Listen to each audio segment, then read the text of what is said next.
안녕하십니까, 박사호입니다. 녹색이 싱그러운 러시아 시베리아 남부 알타이 지역이 여름을 맞고 있습니다. 여기서는 러시아 전통차 이반 차이의 재료가 생산됩니다.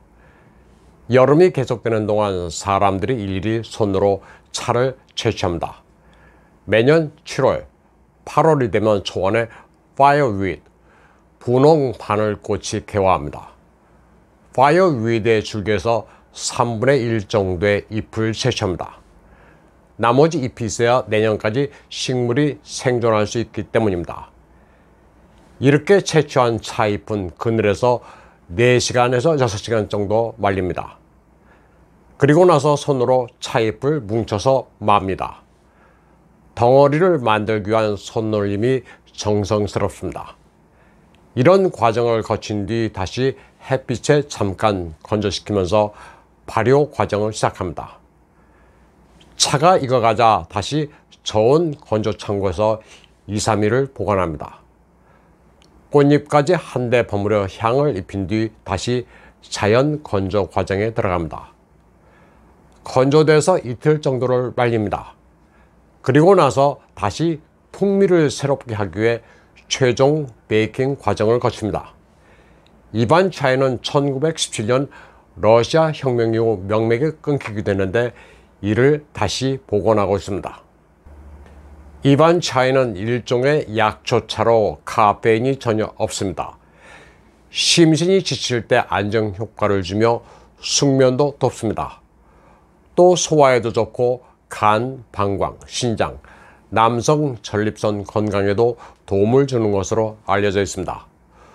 수세기 동안 차로 마셔온 파이어윗은 시베리아의 청정산에서 자란 것이 가장 우수하다고 합니다.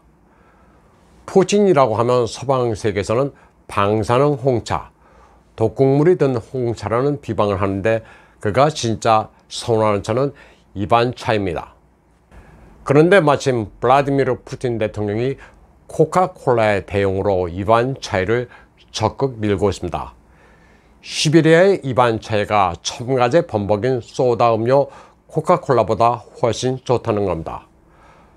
코카콜라는 러시아의 특수 군사작전에 항의한다면서 6월 러시아 시장에서 철수했습니다. 푸틴 대통령은 7월 20일 모스크바에서 열린 새로운 시대를 위한 강한 아이디어 포럼에 참석했었습니다. 이 자리에서 이반 차이 생산협회의 알렉산드르 힐리노프가 푸틴 대통령에게 다가가 러시아 전통차 생산을 정부가 지원해줬으면 하는 희망을 피력했습니다. 그러자 푸틴 대통령은 힐리노프의 제안을 농업장관 드미트리 파트루셰프에게 전달했습니다. 푸틴 대통령은 그러면서 그 아이디어에 나도 찬동하는데 이반 차이는 화학 물질 범벅인 코카콜라보다 더 좋다고 말했습니다. 이반 차이는 항염 효과가 있는 음료로 16가지 아미노산, 비타민 BC가 풍부합니다. 러시아 외의 이반 차이의 원료인 파이어윗, 분홍 바늘꽃은 캐나다 유콘에서는 젤리의 재료로 이용됩니다. 파이어윗은 태평양 북서부의 미국, 그러니까 알라스카에도 서식하는 식물로 여름의 시작과 끝을 알리는 꽃입니다. 파이어윗 꽃가루에서 채취한 꿀은 가치를 상당히 높게 칩니다. 맥도날드와 스타벅스, 코카콜라가 철수해도 러시아는 별 지장을 받지 않습니다. 코카콜라의 경우 건강에 이로운 게 없어 차라리 잘 됐다는 게 푸틴 대통령의 속내입니다. 코카콜라 같은 소프트 드링크를 맛득치 않아 하는 것은 푸틴 대통령뿐만은 아닙니다. 도널드 트럼프 전 미국 대통령도 2012년 다이어트 코크를 마시는 사람치고 날씬한 사람을 못 봤다고 조롱한 바 있습니다. 어떻게 된 게 다이어트 코크나 다이어트 펩시를 마시면 더 살이 찌는데 왜 그런 거냐고도 했습니다. 또 다이어트 코크에 대해 한마디 하자면 전혀 다이어트 효과가 없고 마신 뒤 허기를 느끼게 만든다고도 말했습니다. 트럼프 대통령은 또 다이어트 코크에 대해 트윗을 날렸더니 반응이 괴물 같다면서 제발 다이어트 효과가 있으면 좋겠다고도 했습니다. 그는 또 코카콜라가 나를 탐탁치 않게 여기고 있는 것 같은데 좋다. 그 쓰레기 음료 계속 마셔줄게 라고 한껏 조롱하기도 했습니다. 푸틴 대통령은 새로운 시대를 위한 강한 아이디어 포럼에서 진정으로 혁명적인 변화가 모멘텀과 힘을 얻고 있으며 이런 변화는 불가역적이라고 말했습니다. 그는 새로운 세계사의 시대가 도래하고 있으며 진정한 주권 국가만이 변화된 환경에서 성공할 수 있다고 말했습니다. 진정으로 혁명적이고 엄청난 변화는 조화롭고 공평하며 더욱 공동체 중심적이고 안전한 새 세계 질서로 이어질 것이라고 주장했습니다. 푸틴 대통령의 주권이란 단어는 한 나라의 국가 개발 자유와 모든 개인의 자유, 기술적, 문화적, 지적, 교육적 성공 가능성을 의미합니다. 그리고 책임있고 적극적이며 국가적 마인드가 있는 시민사회를 의미하고 있습니다. 그런 국가는 국민 생활의 질과 표준, 전통 가치관, 인류적 이상의 수호라는 면에서 다른 나라의 모범으로 작용할 것이라는 게 발언의 요지입니다. 푸틴 대통령은 또 이런 세계는 문명의 진보를 막고 있는 서구 중심의 단극 세계 질서와 단적으로 대조된다고 말했습니다. 그런 서구 세계가 인종차별적이며 신식민주의적이라면서 서구는 갈수록 전체주의로 향하고 있다고 강조했습니다. 단극 세계의 종말을 언급한 푸틴 대통령의 이 같은 발언은 2007년 그가 뮌헨 안보회의에서 행한 연설과도 같은 맥락입니다. 당시 그는 냉전 종식 이후의 단극 세계는 뿌리내리지 못했다면서 하나의 주인, 하나의 주권자만 있는 세계는 그 체제의 모든 일뿐 아니라 주권자 자신에게도 파괴적이라고 설명했습니다.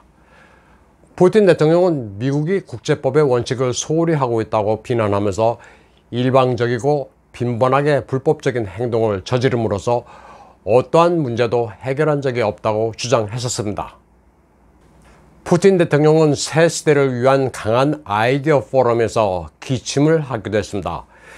이에 대해 드미트리 페스코프 크렘린궁 대변인은 그가 테헤란을 방문하는 동안 에어컨에 과다 노출된 게 원인이라고 밝혔습니다.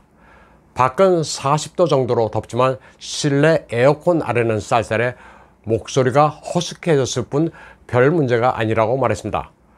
서구 매체들은 푸틴이 건강이 좋지 않아 암 치료를 받았으며 암살 시도를 여러 번 모면했다고 주장해왔습니다.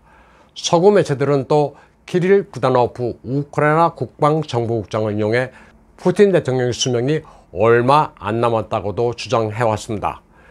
그러나 윌리엄 번스 미 CIA 국장은 최근 에스펜 시큐리티 포럼에 참석해 푸틴 대통령은 전적으로 건강하다고 말했습니다. 그는 푸틴 대통령의 건강에 대해 여러 루머가 나돌지만 자기가 아는 한 그는 아주 건강하다고 설명했습니다. 푸틴 대통령이 말한 대로 세계는 그동안 없었던 지정학적 대격변이 발생하고 있습니다.